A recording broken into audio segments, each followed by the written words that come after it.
Hi guys, welcome to Big Gay Trucker, LGBTQ Truck Driver Network. Hi guys, this is Bobby Loy, your Big Gay Trucker and LGBTQ plus Truck Driver Network. So we're going to be starting some new things, and this is the first part of us starting our podcast series. And so I'm looking forward to bringing new guests on the show, start this little podcast, let it grow, talk about all the different things within the trucking industry that everybody doesn't want to talk about, and within the LGBTQ community as well. And as we bring guests on the show, just educate ourselves through talking and socializing and building a network that is inclusive to everybody.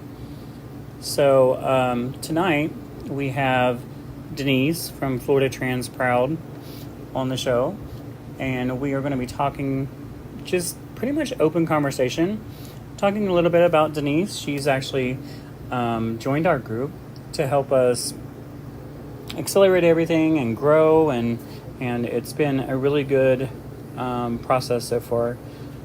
Everybody, we're a little over 300 people on the group page and just under 300 on the actual page on Facebook.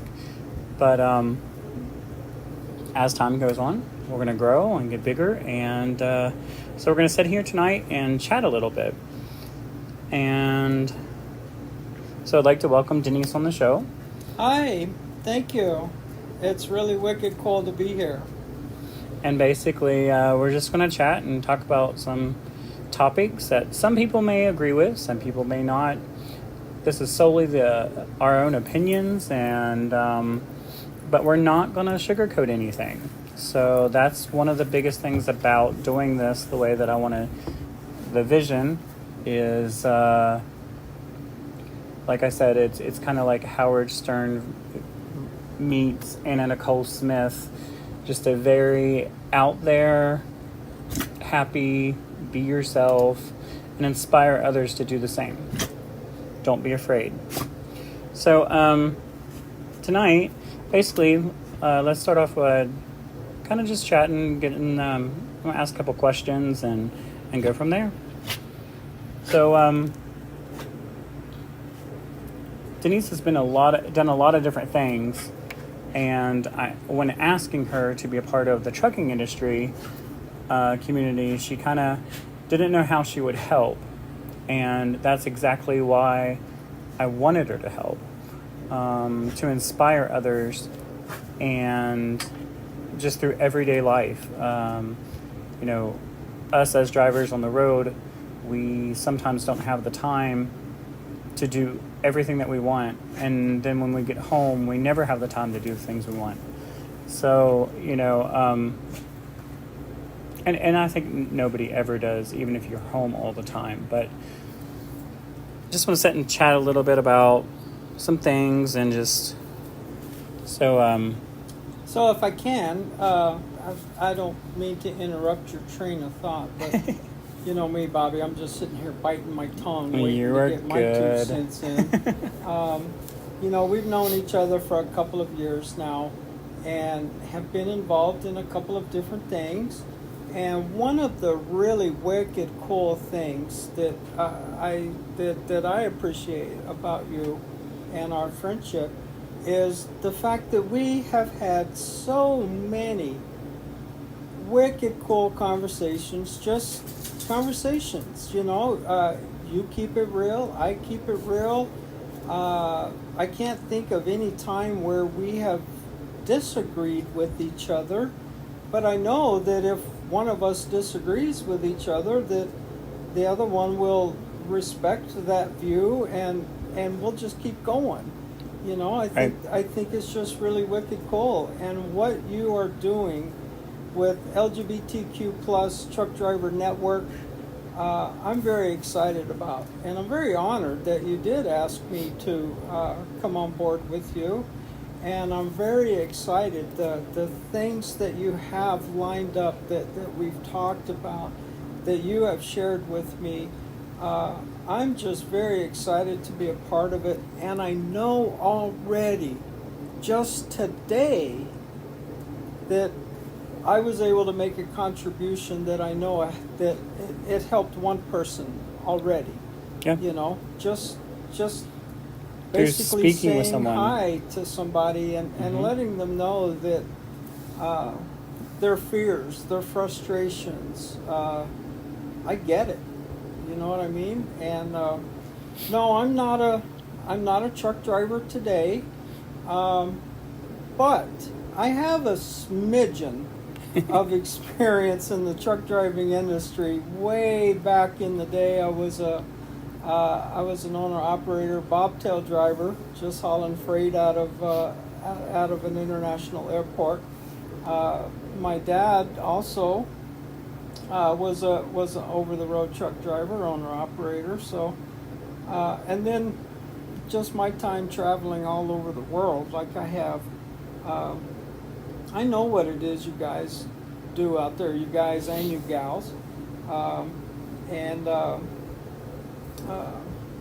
for one, appreciate the sacrifices that I know every one of you make doing what you do. And you yourself, I mean, you've been in different things within different industries, from military to law enforcement, and those same things, those same professions and careers also kind of run parallel with trucking, because the sacrifices you make, the time restraints, the birthdays you give up, the things that you don't get to be out on the road, you don't get to be with your family like you would like to be. Exactly. And that's just something that people don't realize. They instantly think, oh, well, yeah, you work at home, so you're home every evening, or you're home every 24 hours. So they don't think that you think you just, but not everything fits that way. You can be home and still miss out on so much just based on the career that you're in. You could be home, but not home. Right. Your home is your truck when you're out there, or as I call it, your mobile mansion. Yeah. That's your home. It is. But yet you're not home. No, and I do enjoy the road. That's the one thing that a lot of people, they're like, oh, you want to go home, and I do want to eventually go home. But I do still enjoy the road. But I kind of have a different setup than a lot of people. A lot of people are not fortunate enough to travel with their partner or their loved one, and so I share the road with my husband, who is silly and funny, and my partner in crime. So that makes it a lot easier. But then again, on a second note of that, is that it also makes it a lot stronger of our relationship, because some people can't be 24/7 with their partner. That's also a challenge in itself sometimes as well.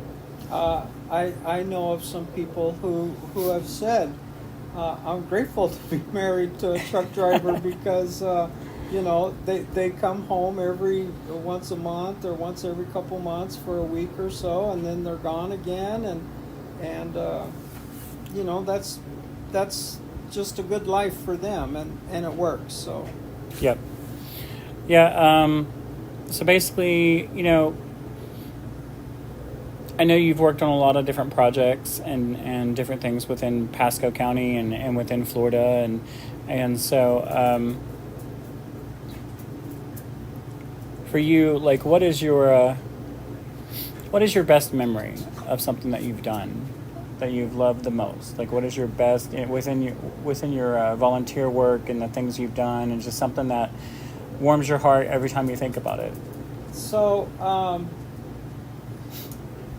I guess, number one, I never envisioned ever becoming an advocate of different things like I am today. I never envisioned being a trans woman. Oh my God. So,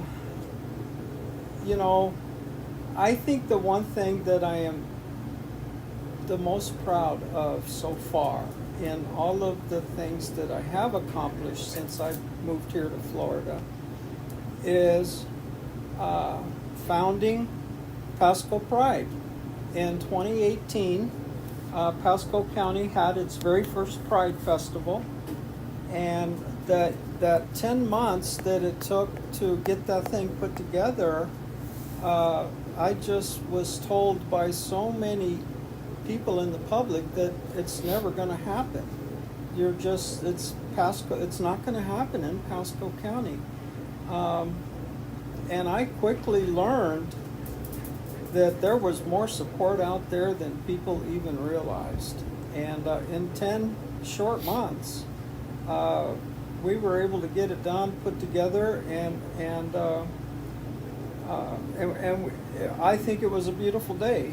It was a beautiful day. It was a beautiful accomplishment. It was desperately needed. It was the time for it to happen, and I just happened to and it wasn't even my idea. It was somebody who had kind of been pushing me to be the catalyst to make it happen, and I just kind of said, well, what the hell, why not? I mean, if I'm not going to do it, who is? Evidently nobody, because you've had all these years to make it happen. And there's something wrong, I can completely relate, being able to pull something together, whether it be, some past endeavor I've done or a wedding that I've put on or something. But, when you do that stuff, it's just a proudness within yourself, like within your heart, that you can say, like, oh my gosh, I did this. And even though forces were against me or people, said that it wouldn't happen, it's definitely something that, you can look on and be like, wow, And I think the biggest thing for me is not the fact that I did it. It was the fact that I saw the enjoyment that others got from it. And I'll never forget two specific incidents that happened on that particular day. One was a young teenager who had a trans flag draped around his neck, and I saw him coming and running towards me from across the way, and I'm thinking to myself, oh Lord, what's going to happen here? Came up and he just said, are you Denise? I said, yes. And he said, can I give you a hug? And I said, well, absolutely, because hugs were the order of the day on that day, right? Everybody. It was just really great to see it. But I asked him, I said, why do I get this hug from you? And he held me even tighter, and he said, because you gave me the courage to come out today. And I got teary-eyed over that. The second one was a group of elderly gentlemen, probably half a dozen or so, well into their 70s and 80s, I think. And they had been hollering at me all day long as I passed by where they were. I was just running crazy that particular day, running everywhere. And every time they were trying to get me to stop to talk to them. And I kept telling them, I'll be right back, I'll be right back. And I never did make it back to them. But they too saw me standing up there across the way, just kind of taking a breath. And so they came to me. And every one of them had a tear in their eyes and told me thank you. That for the first time in their life, they were all able to come out together in the daylight, in public, be themselves, and just hang out as a group of friends, like everyone else does on a daily basis. And for their whole life, they something were not that able somebody to do would never that. even think anything about. It's just something that, but they were able to come out and do things. Now, those two things on this day, I will die always remembering those two things. I mean, there's been several other things. It's just like today, the just like today, you were, answering and talking, and you got that message from a random person. Right. And, it's just those little moments that are so big. Like they are so big. And it's like why you do what you do. We do what we do. You do what you do. Because we get self-satisfaction just from being able to help somebody Right. in some way. It doesn't have to be any great big huge thing other than just saying hi and welcome. Right. You're valid. Well, we're at our halfway mark, so I'm going to go ahead and take a break for a second, and we'll be back here in a few minutes and talk to you in a minute. So let's start off with another question. Basically,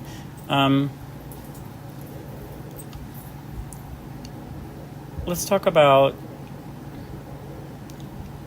one of the more in-depth. We'll just go into a deeper subject. And it's always, I won't say always, a controversial subject, but seems to be, for the most part. It shouldn't be, but it is. And that is the fact of being trans.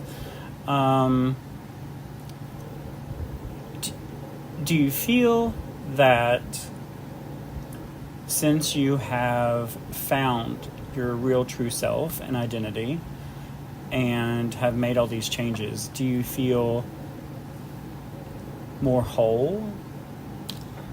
I'm free. I'm free of baggage. I'm free of secrets. I'm free of guilt. I'm just me. I don't have to pretend.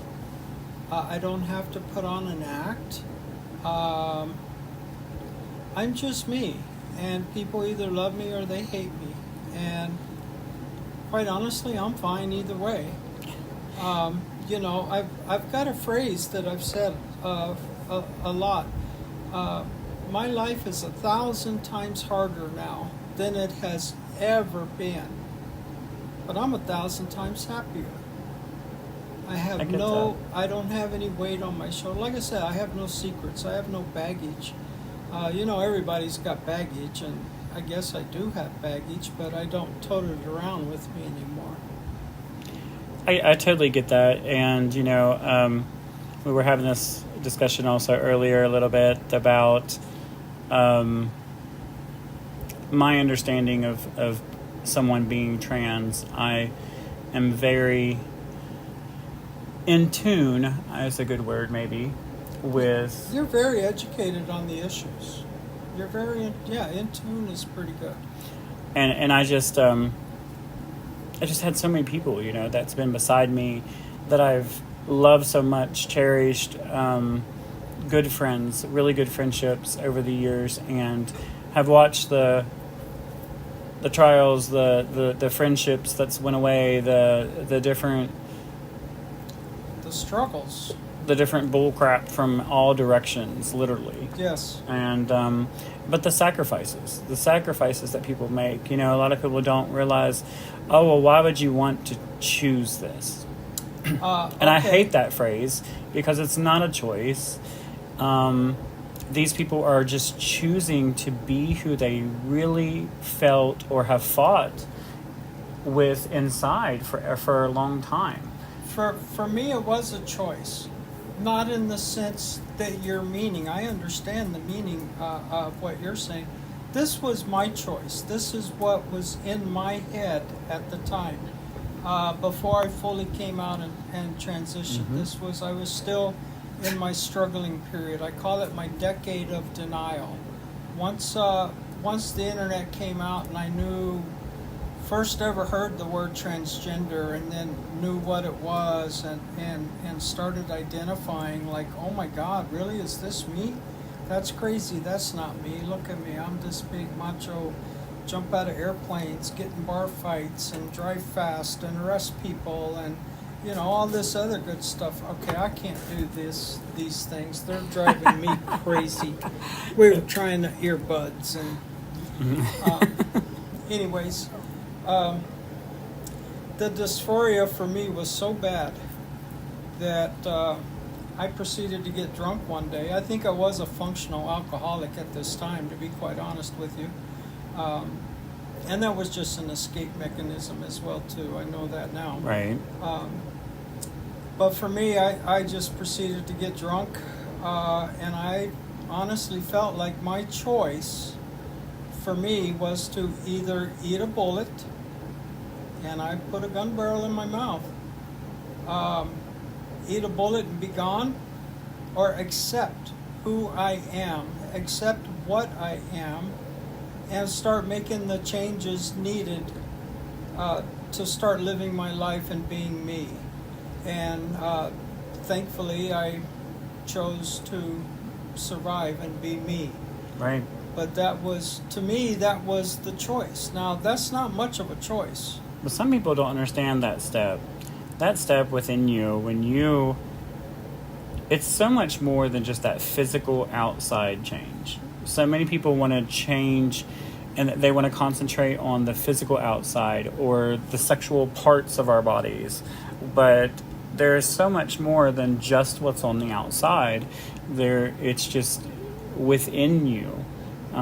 You have to, I think that watching people deal with the mental state and within themselves, the acceptance to accept themselves is harder. It is very hard.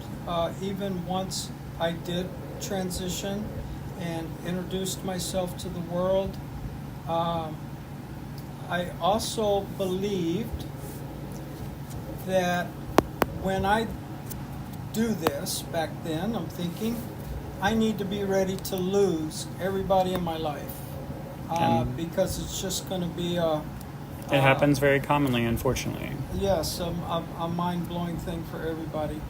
And the only thing that I really cared about was being able to maintain relationship with my 2 kids. And fortunately, I was able to do that. I was disinherited by my dad. My mom had already passed away before I found the courage to be who I am. But it still took me a number of years for me to have the self-confidence to go out in the daylight and get my mail, to go to shopping and get groceries, and to feel comfortable with me. Still took a number of years after I had came out to everybody and transitioned. It's just, while it's a different path for everyone transitioning, whether you're male to female, female to male, doesn't make any matter. It's their own journey, but yet we have a lot of similarities in that journey that each of us have to face and overcome. And I'm living proof that it can be done. I came out at the age of 50.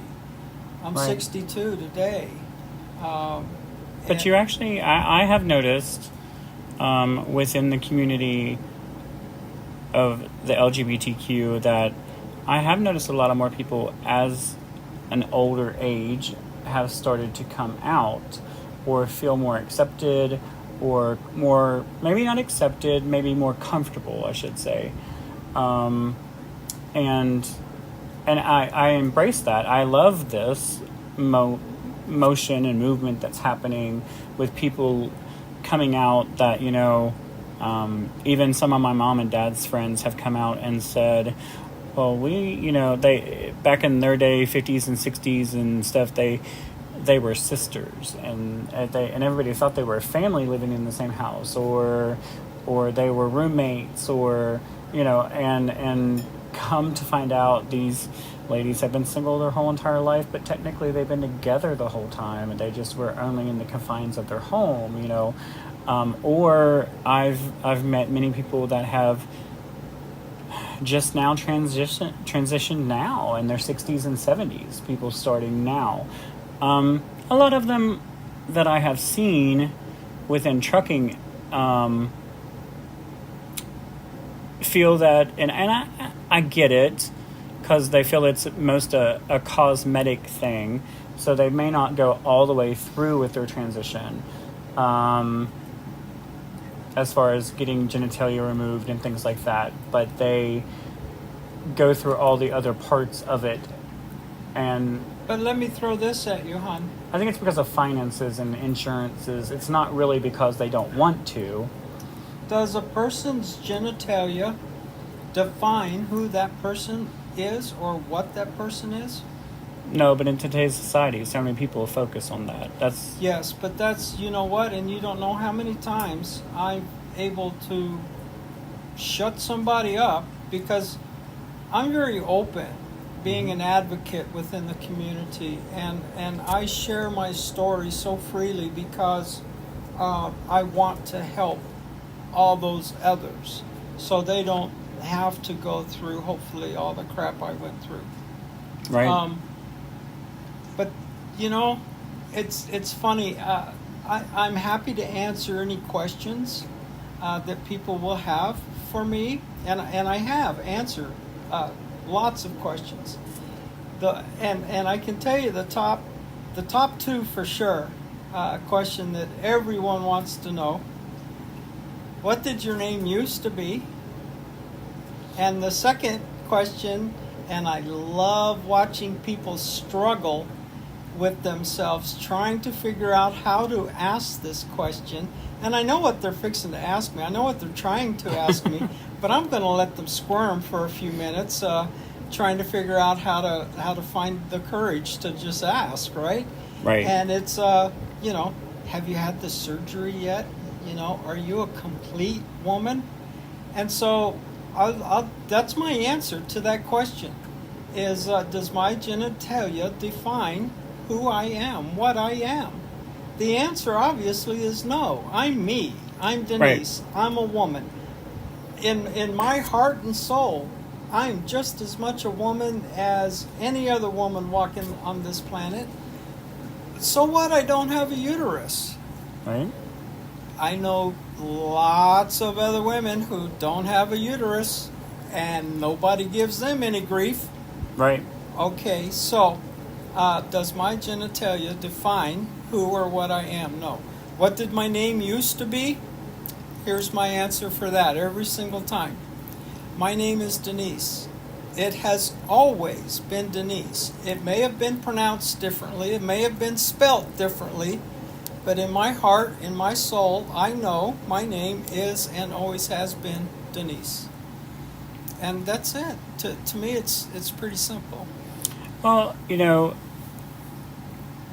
so basically what I was trying to say, though, and I agree completely with you on everything, but a lot of times I feel like when people are younger, I love the fact that the younger generation is able to recognize, identify, and start coming out. I would love to have had the support, the opportunity that they have today. Yes, and I'm not saying it's completely 8, 9, 10 years old. Great, you know? But it's way better, tremendously than what it was. It wouldn't have happened in my day. It couldn't happen in my day. Right. And you would have, even your parents, if your parents were supportive like some of the parents today, even the parents would have never been able to, it would have never happened. It just would not have happened. It would not have happened. I never knew the word transgender until the internet came out. That's how old I am. Yes, there are people. The internet did not always exist. No, it did not. And I don't know how we would survive today without the internet, but lo and behold, we did for a long time. But when the internet came out, that's where I learned the word transgender, and I learned what it meant and stuff. In the 60s, in the 70s, yes, there were transgender people around, but it was not talked about like it is today. In that time, it was a little bit more taboo than what today is. Very much so. And, you know, I can't imagine being on transgender subject, but I can't really imagine even just not being able to kiss my husband goodbye. Like when I'm walking down or going to the store, I do it and I don't think nothing of it. Right. And you shouldn't have to think nothing of it. You know, I do it and I don't think nothing of it. Now, living in West Virginia versus living in Florida, I used to think, but now that we've lived in Florida, it's not a... Well, let's say where we live in Florida. And where we live in Florida can be questionable. Well, Very, but the place where you and I live, this community, but down in Tampa, St. Pete, right. Orlando, Miami, I think even probably Jacksonville to a degree. The right. big, larger cities. And we're pretty much in the suburbs, kind of north of, because it just goes together, Tampa, St. Pete, you know. Area. Yeah. But we're going to have a lot more conversations with Denise, and I pretty much right now have about 35 podcast episode shows that's planned out. The whole crew is going to join me from time to time, and we're going to do some of these live chat and choose sessions where 3 or 4 of them will chime in, and we're going to chime in about every 3 or 4 episodes. We're going to chime in on the back episodes and kind of do a review and like a whole chat and chew, and all of us like kind of spit our conversations together. This was just kind of a fun little startup thing for me right now on getting this done for the group and everybody. So I'll tell the truth. This was just testing the equipment to make testing sure the equipment we knew and what the heck we were doing, and all this Amazon stuff that I just ordered. The Amazon guy has been at my house every day, multiple times, and the mail. Like, yeah. Who's been fetching it for you? Pretty much everybody. Yeah, I did the other day. Pretty much everybody. Denise was the the door girl. Yeah. But no, yeah, so, I mean, I'm excited about this new adventure and the group itself. And, you know, LGBTQ plus Truck Driver Network, so the base for that is really not about just our group. It is going... Hey guys, so basically that was a little snippet about, on the end right there, that kind of cut us off a little bit. But basically just was finishing up and wrapping up the whole conversation that I was having with Denise. So I look forward to many more things to come and many more podcasts with Denise and the whole crew. So again, check us out on YouTube and Facebook and Instagram and Twitter. We will be on there, and that is under LGBTQ plus Truck Driver Network. And this is your Big Gay Trucker signing off. Have a good day.